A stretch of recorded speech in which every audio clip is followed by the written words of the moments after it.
Olá, pessoal. Estamos então iniciando aqui o nosso encontro de hoje, onde nós vamos ler o capítulo 4.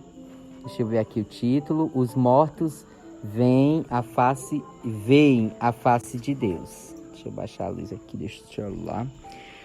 Como eu estava falando aqui para as meninas antes da gente começar, esse capítulo, ele é meio que um complemento do capítulo anterior, então eu vejo que vai ser até um pouco mais rápido, eu acho, né? Não sei, quando começar aqui o debate pode ser que não seja tão rápido, mas na minha concepção eu acho que vai ser rápido. Capítulo 4 do livro Os Caçadores de Deus, repito o título: Os mortos veem a face de Deus, o caminho secreto que nos leva à sua presença. Bem, o que eu vou destacar inicialmente, aí depois vocês... A Maeli disse que não leu todo, no caso, né? Não? Nem a Toinha. Ela não tem um livro ainda. É o PDF, é no celular, viu? Que se tu quiser... Oh, meu Deus. Ok, então. Eu vou destacar primeiro... deixa eu ver aqui. Nas primeiras páginas desse capítulo, ele fala de um avivamento que ocorreu na Argentina, né? E que esse avivamento, ele foi precedido, antes do avivamento, esse avivamento ele foi precedido por um arrependimento e um quebrantamento muito grande de 50 alunos em uma escola que é Instituto Bíblico Argentino.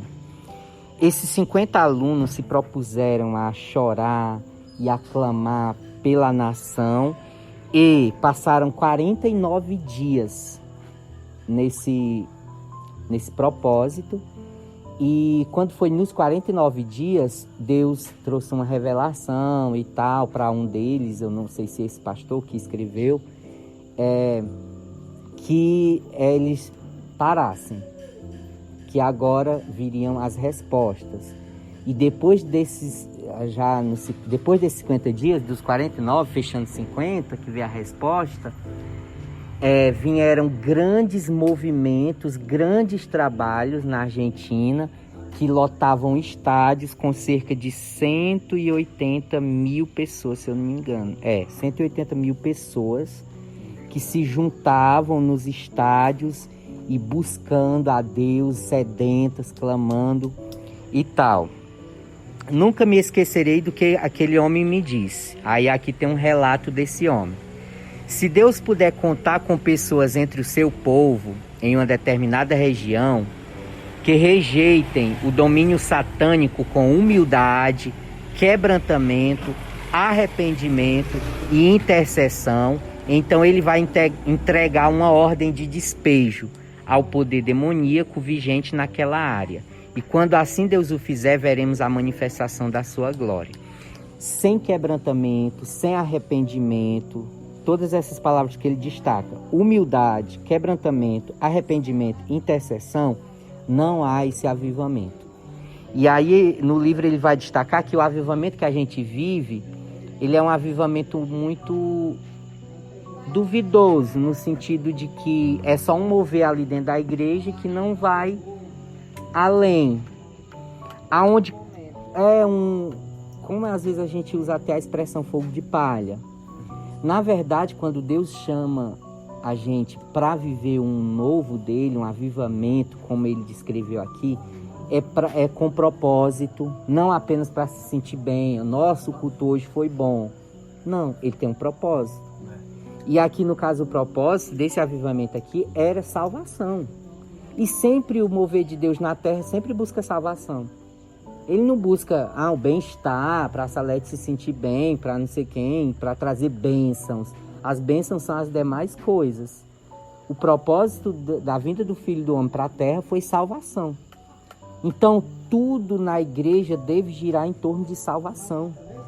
Inclusive avivamento, inclusive derramamento do Espírito. Veja que em Pentecoste, quando ocorreu Pentecoste e logo depois, quer dizer, Pedro foi pregar, né? E na pregação de Pedro, vocês lembram dessa passagem? Quantas vidas se entregaram? Mais de 3.000 almas. Então antes Pedro era duvidoso, antes Pedro era até tentado pelo diabo, né? Quando ele falava para Jesus, né?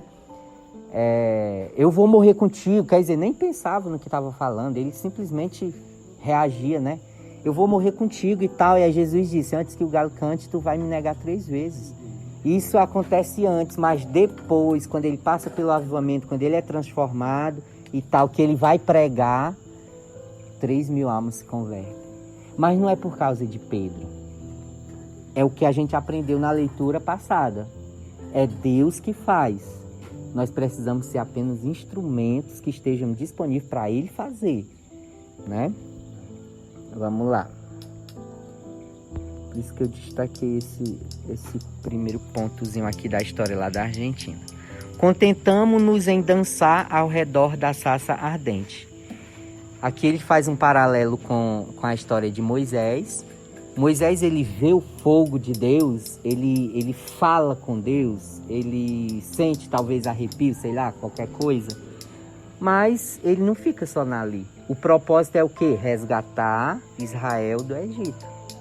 Completando o que eu havia dito para vocês. Não adianta a gente se contentar com fogo, mover e tal, se não tiver um propósito para depois disso. E ele diz que a maioria de nós se contenta em achar o culto bom, em elogiar os bons pregadores, os bons cantores e tal. Ficamos tão maravilhados com esse mover que nunca voltamos ao Egito para libertar o povo. É forte isso aqui, né? Aqui ele vai falar agora sobre relacionamento, na página 46, não sei se vocês vão. Ele fala do ministério dele que exige muita viagem, mas quando ele volta das viagens, as meninas só querem saber das malas dele, para ver o que ele trouxe, o que ele comprou para elas. Ele diz que são criancinhas, né? São pequenas. Só que o que ele pensa é no relacionamento que ele tem com elas, não necessariamente no que ele pode dar. Aí ele diz assim, elas perguntam, o que você trouxe para mim, papai? Comprou alguma coisa? Compreendo que é normal para crianças, mas o que eu realmente... Nossa, isso apaga de uma vez. O celular apaga de uma vez, nem avisa. Voltando aqui. Comprar alguma coisa? Compreendo que é normal para crianças, mas o que realmente quero é aquilo que sonho cada dia que estou longe. É o momento em que minha filha de 6 anos vem carinhosamente para o meu colo, sem pensar nos brinquedos que estão na mala. São momentos como esse que também ficarão na memória de minhas filhas daqui a alguns anos. Creio nisto, pois os brinquedos logo desaparecerão e são esquecidos em algum lugar. Nosso Pai espera o mesmo. Os caçadores de Deus querem Deus. As coisas que Deus pode dar não são suficientes para aquele que é um homem segundo o coração de Deus. Então, vocês entenderam o paralelo que foi feito? De às vezes nós procurar só milagres, igual eu fiz na mensagem até que eu estava pregando ontem, os 10 leprosos. Só um foi grato a Deus pelo que ele fez. Só um voltou para agradecer. Ou seja, a maioria, inclusive de quem está dentro de igreja também, não é só quem está fora, está interessado só, por exemplo, neste mover, nessa animação, no avivamento ou no milagre. Eu estou precisando de uma cura. Principalmente quem está fora, às vezes só vem para a igreja por... eu estou precisando de uma cura, eu estou precisando disso, daquilo. Só vem buscando as mãos de Deus. Mas igual as criancinhas lá dele, né? Que ele disse, só para saber o que tem na mala. E não para abraçar, para buscar a face de Deus. Quando Deus se manifesta, geralmente estamos com os olhos no lugar errado, na mala. Queremos ser os brinquedos espirituais. Aí aqui ele está relacionando com os dons, com os milagres, que são importantes, mas que a gente não pode ficar com os olhos voltados só para isso. Porque aí agora ele vem falar... Deixa eu ver aqui. Deixa eu terminar esse parágrafo. Abençoa na igreja, clube, não sei o quê. Em nenhuma passagem bíblica... pronto, esse finalzinho aqui, ó. Em nenhuma passagem bíblica, o altar é o lugar da bênção. A gente tem feito muito isso, né? Vem para a igreja para ser abençoado. Mas o altar do Senhor nunca foi associado ao lugar da bênção. O altar só existe com um propósito. Pergunte àquele cordeirinho que era levado até lá. não é um lugar de bênção, é um lugar de sacrifício e morte. Se admitirmos essa morte, talvez possamos ver a face de Deus. E por isso que ele diz, aquele que não morrer para esse mundo, não é digno dele. O que é morrer para esse mundo? O que vocês pensam que é morrer para esse mundo, né? E será que nós estamos morrendo para esse mundo? Será que nós não estamos... Não querer as coisas do mundo, não fazer mais as coisas do mundo como fazia antes? Então, por exemplo, se eu gostava de andar pelo meio da rua, né? Muita gente que Perambulando. conversando com um com o outro. E isso não é permitido, né? Isso não é saudável para um crente que quer dar bom exemplo, né? Também se livrar das coisas, né? Se livrar do pecado, porque muitas das vezes o pecado vem ao nosso encontro, né? Mesmo que não sai pra rua, como tu disse. Mas a gente tem que ter discernimento. Uhum. E tem que se livrar, procurar se livrar, né? E às vezes a gente acaba se esbarrando em cima que não dá mais tempo da gente se desviar, né? A gente que tem o dom de Deus, que tem o Espírito de Deus na nossa vida, né? O Espírito Santo, ele nos avisa, né? Uhum. Nos revela. Se a gente não tiver atenta, assim, a gente tipo, faz algo que não é do agrado do Senhor. mesmo dentro de casa. A gente já sente logo. Quem tem o Espírito de Deus, Aham. que faz uma coisa errada, ele sente logo. E aí, para manter essa sensibilidade, é como eu sempre destaco, né? Sempre com oração, né? Sempre mantendo a comunhão com Deus. Porque quando a gente não mantém, essa sensibilidade ela vai embora. E às vezes você faz as coisas e nem... Tá normal. É natural. E para manter essa sensibilidade, você tem que estar ali continuamente alimentando, né? Olhando para as coisas do alto. Aí ele faz uma pergunta, por que ele falou aqui tanto de morte?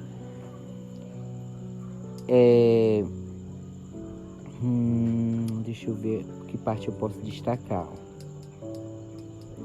Existe um propósito por trás das vigílias de oração que estão sendo feitas no mundo inteiro. E não é que simplesmente sejamos abençoados. Deus quer abrir o céu sobre nossas cidades para que os perdidos conheçam o seu senhorio e amor.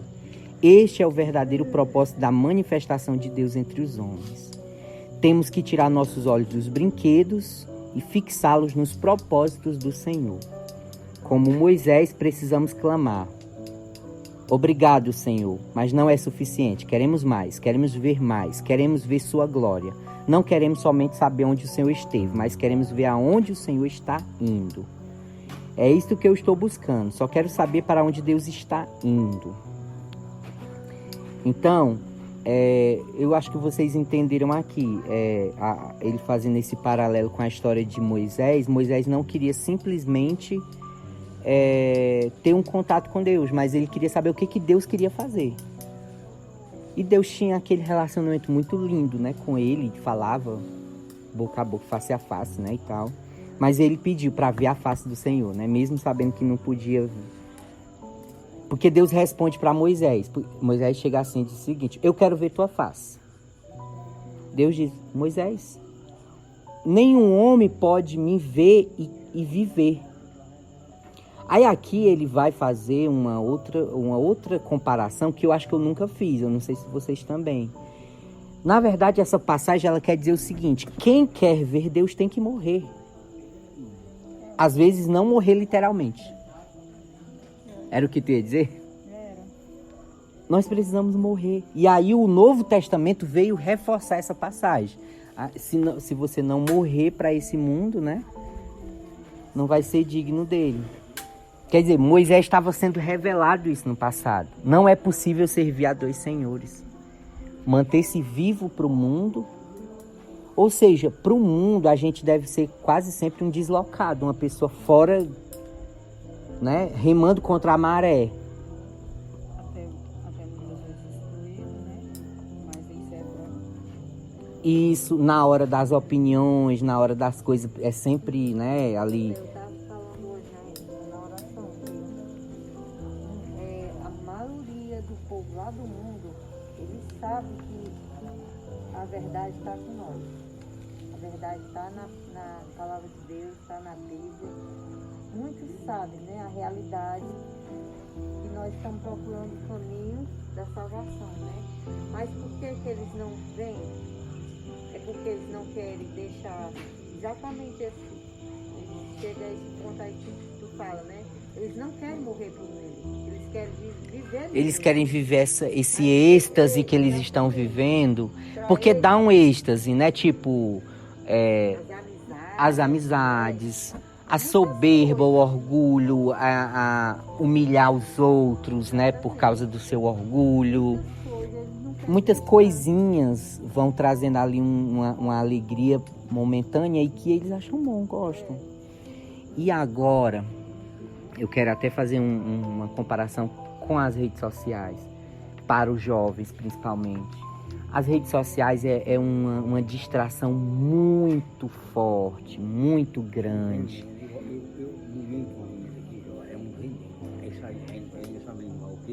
É você botar um veneno para um gato, um guabiru. É venenoso. Eu considero assim, é tipo uma faca de dois gumes. Como, sei lá, diz a palavra, uma espada, né? Tipo, eu uso o termo faca, porque a faca ela pode ser usada para cozinha e pode ser usada para matar. Quer dizer, as redes sociais elas pode ter um lado positivo, mas se a pessoa não souber usar, ela também... Por quê? O excesso de exibicionismo, querer mais likes, né? Uma jovem com roupas sensuais para querer cada vez mais nossa, como ela tá bonita, assim também como jovem também, né? Mostrando os músculos na academia e tal. Ali é uma injeção de orgulho, uma injeção do ego. Aí o louvor do Alessandro, né? O meu orgulho me tirou do jardim. Tua humildade colocou o jardim em mim. Então, o reino de Deus, ele é simplicidade e é humildade. E o que ensina a cultura desse mundo, não a cultura do reino, a cultura desse mundo ensina que nós devemos buscar mais, ter mais. E quanto mais a gente quer ter, a gente se torna individualista, a gente se torna egoísta. E às vezes tem até alguém precisando de alguma coisa à nossa volta, mas às vezes as pessoas respondem assim, inclusive quando às vezes você vai pedir ajuda, né? Você sai nas ruas pedindo ajuda, olha, ajude aqui, não sei o quê. Ah, eu não tenho nem pra mim. E às vezes é uma pessoa que até tem um trabalho, tem alguma coisa, mas a pessoa às vezes expressa-se dessa forma, né? Eu não tenho nem pra mim. Aí você fica sem entender, nossa, não tem nem pra ele, mas a pessoa... Mas a questão é que as necessidades que essa pessoa elegeu como importantes para ela são tão grandes que realmente nunca sobra. Ela está muito focada nessa vida. Não está fazendo como Paulo diz, olhando para as coisas do alto. E é aí que está o nosso risco. Se a gente focar demais nas coisas dessa vida, inclusive em coisas boas. Eu lembrei de um cantor que ele fez um hino que ele disse assim: foram as coisas boas que me afastaram, foram as coisas boas que nos distanciaram, né? Nos distanciaram de Deus. É as coisas boas. Às vezes está tão bom que a gente se acomoda e não busca mais a Deus. É o bom que nos afasta de Deus. A gente precisa fazer como Moisés. Você já está confessando com Deus face a face, mas ele ainda diz, eu quero ver tua face. Ou seja, eu quero morrer mais. De alguma forma ele estava dizendo isso, porque não podia ver Deus e viver. Então eu quero morrer mais. Aí ele faz aqui um paralelo até com Enoque. Enoque andou tão próximo de Deus que a Bíblia diz que ele foi tomado. Nunca foi encontrado o corpo de Enoque. Então, se você se aproximar muito, muito mesmo de Deus, você vai sim morrer para as coisas dessa vida e corre o risco de você ser tomado, como Enoque. Você está tão perto e você vai ser tomado. Não encontram o seu corpo. Mas isso não é ruim. Isso é ruim para o mundo. O mundo acha que, nossa, a pessoa não vive, nossa, a pessoa... mas não sabe o prazer que é viver perto de Deus. Ter a presença dele viva, né? Deus quer agir em nós como ele fez com Nínive e Jonas. Ele chama Jonas, né, para ir para Nínive, mas a carne de Jonas estava falando mais alto. Não, porque tu vai converter eles vão se salvar, eu vou para Tarsis. Ou seja, Jonas sabia da misericórdia de Deus. Mas Deus queria transformar Nínive. É o modelo bíblico com o qual eu sonho. Desejo ver uma onda do poder de Deus varrendo a cidade, arrastando toda a arrogância humana e deixando para trás nada menos do que uma trilha de arrependimento e quebrantamento. Vocês sabem, né, que o povo de Nínive, depois que Jonas foi lá, passou o negócio da baleia, não sei o que e tal, quando ele realmente pregou, do rei até o menor da cidade se vestiram de saco. Olha aí. Você se despindo das suas glórias, das suas, né? Então você imagina uma cidade, um lugar como esse, as pessoas se quebrantando para Deus no lugar, não só dentro da igreja, mas no lugar, se quebrantando, todo mundo se vestindo de saco, jejuando, orando. Acho que até os animais em Nínive fizeram isso, que Deus se arrependeu e não destruiu a cidade, trouxe uma transformação e tal. Ele diz que é isso que ele sonha. Comover não só dentro da igreja, mas uma cidade. Isso não vai pelo poder da nossa oratória, não, gente. É poder de Deus. Isso é poder de Deus. Uma pessoa para transformar a cidade, isso não é possível. Mas se alguém se coloca na brecha, eu sempre uso essa expressão, Deus pode fazer isso, né?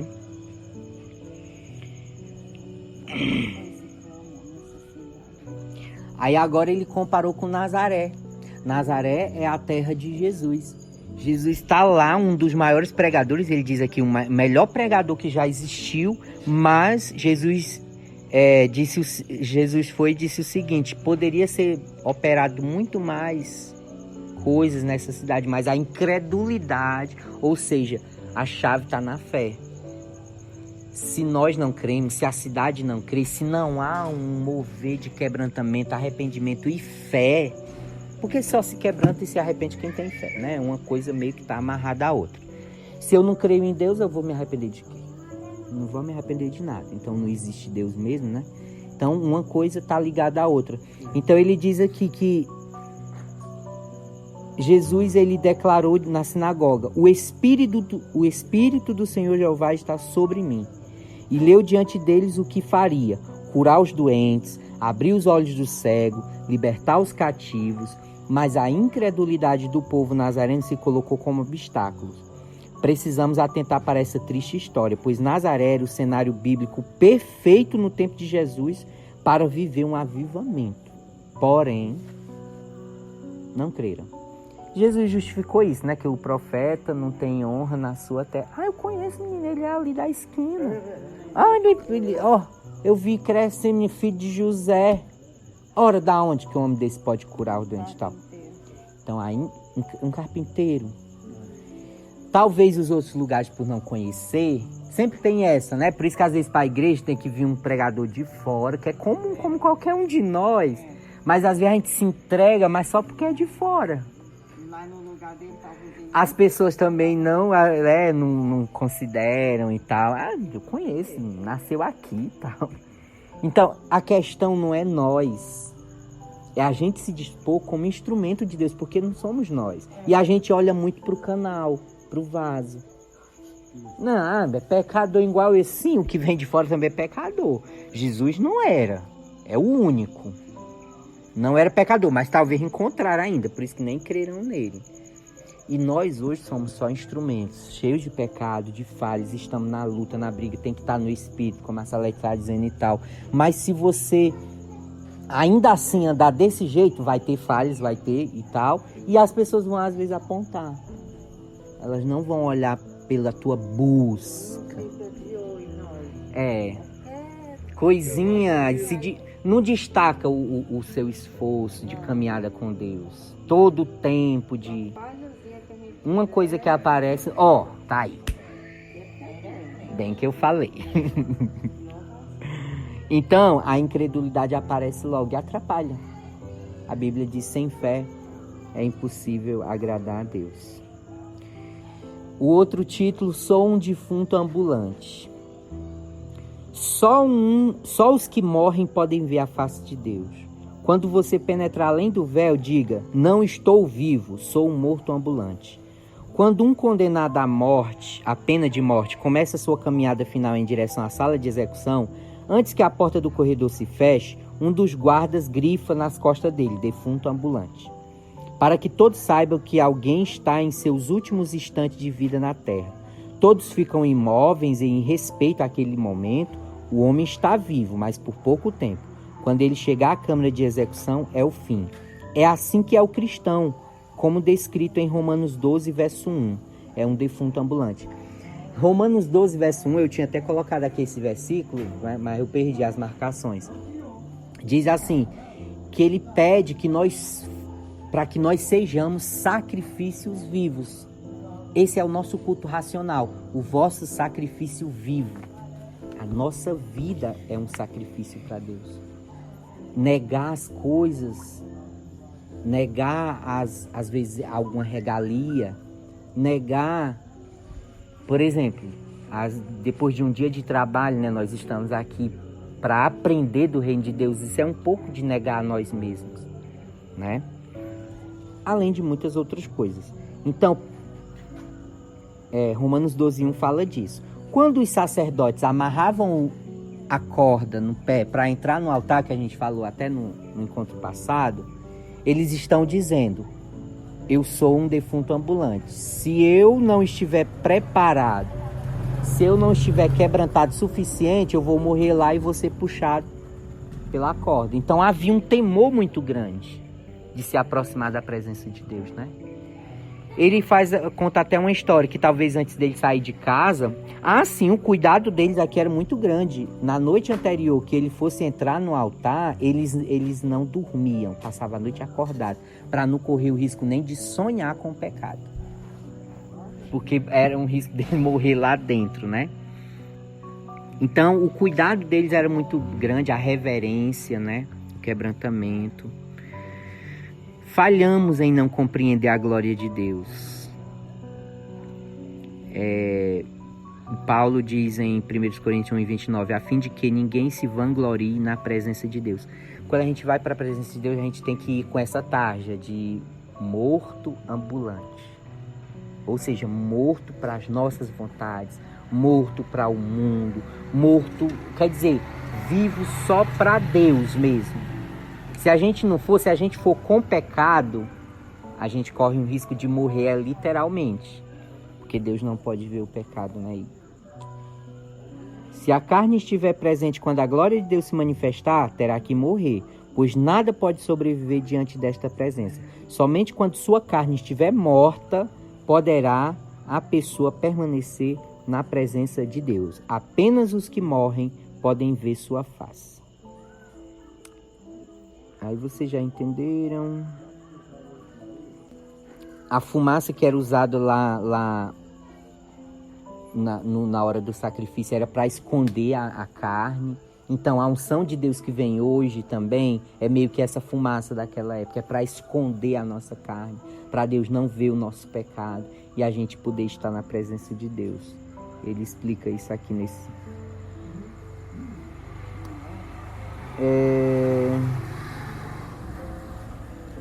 Outro resumozinho, quanto mais arrependimento, ou seja, morte, diante de Deus, mais próximo ele poderá chegar da gente, né? Quanto mais sacrifício, mais arrependimento, mais morte, mais ele se aproxima. Esqueça o culto entretenimento. Olha que interessante. Aquilo que agrada a Deus é bem diferente daquilo que nos agrada. O Senhor me disse uma vez, enquanto eu estava ministrando: filho, o culto que me agrada e o culto que lhe agrada são bem diferentes. Comecei a perceber que muitas vezes estruturamos os nossos cultos para que sejam agradáveis aos homens. Temos que dizer o que os homens querem ouvir e lhes prover uma boa dose de entretenimento. Infelizmente, esses tipos de reuniões têm pouco daquele amor sacrificial derramado perante o único que é digno de receber louvor e adoração. E aqui eu vou dar uma alfinetadazinha. A gente participou de um curso lá no Mucambo sobre vários assuntos. Dentre esses assuntos, um deles era o louvor. Vou perguntar aqui para vocês, aí vocês vão me respondendo, aí vamos chegar a um ponto aqui. O louvor, ele é para quem? Para Deus. Alguém discorda disso? Não, né? É para Deus, né? Pronto. Eu vou fazer outra pergunta. Quando a gente vai para o aniversário da Salete, alguém faz homenagem para outras pessoas no aniversário da Salete que não seja para ela? Não, né? Estamos no aniversário da Salete. Gente, eu queria aqui aproveitar e trazer uma homenagem aqui para o irmão Genésio. Aniversário é da Salete, né? Que tem nada a ver. Se alguém quiser fazer alguma coisa para ele, faz no outro momento, né? Pronto. Então, até onde eu quero chegar? Quando nós cantamos na igreja, Deus vai te abençoar. Quando nós cantamos na igreja, você é forte, você é campeão, você é isso, você é aquilo. Nós estamos louvando a Deus. Se eu estou me dirigindo ao homem, dizendo que é ele que vai vencer, que é ele que vai conquistar.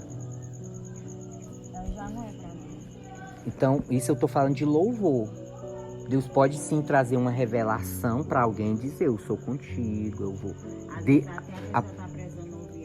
Da parte de Deus, Deus orientar alguém. Pode ser. Mas o louvor, a canção é para Deus. Não é momento de revelação. Então, eu tenho visto dessa forma, vocês podem não concordar, vocês vão analisar aí e tal. Eu tenho visto que os louvores, e um exemplo de louvor são os salmos. Nos salmos, vocês não veem sendo exaltado o homem, né? A grande parte dos salmos é em louvor a Deus, os que eram usados dentro do templo. Alguma outra oração que era feita fora, Deus respondia e tal, era que tinha Deus dizendo, eu sou contigo, eu vou te fortalecer e tal. Mas os que eram usados dentro do templo para fazer a homenagem a Deus, era só para Deus. Não aparecia o homem. É o que é chamado louvor cristocêntrico hoje, para os dias de hoje. É onde Cristo está no centro. A Salete pode estar triste e eu cantar um hino, né? Vou pegar um aqui, um bem próximo. Você é um espelho que reflete a imagem. Não está errado, a Bíblia diz que nós somos a imagem e semelhança e tal. Só que o momento, a Salete está precisando de um mover de Deus na vida dela e não de aumentar o ego dela. É bom. Massageia o nosso ego, né? Nossa, a gente está tão aflito, precisando de massagear o ego. Só que aí o poder de Deus não age, porque a gente não está louvando a Ele. A gente só está massageando o ego do homem. A gente está confiando no nosso entretenimento, que é eu que tenho que... Ai, que bom, né? Traz uma paz tão grande. Às vezes é uma paz de massageio de ego. O que é um louvor? Jesus, em tua presença, reunimos. É onde Jesus está no centro.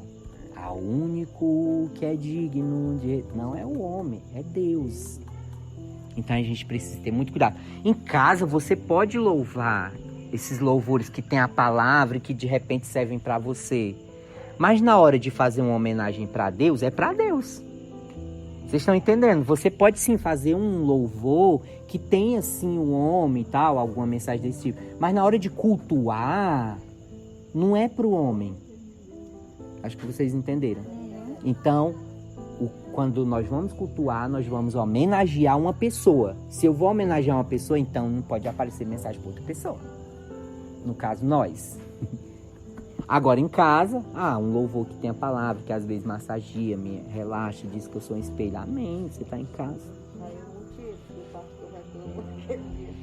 É porque tem muito louvor para os homens. Não aparece nem o nome de Jesus. Eu ouvi falar, né? Então vocês entenderam. É porque às vezes só aparece o homem.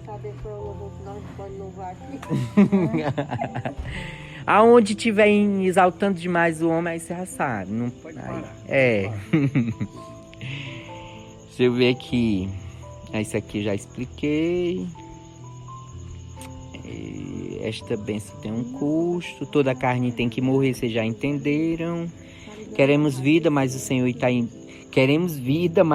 está em busca de morte. Ele quer os sacrifícios vivos, conforme Romanos 12. Quando você chegar em casa, vocês fazem uma reflexão sobre essa passagem, né? Romanos 12, verso 1.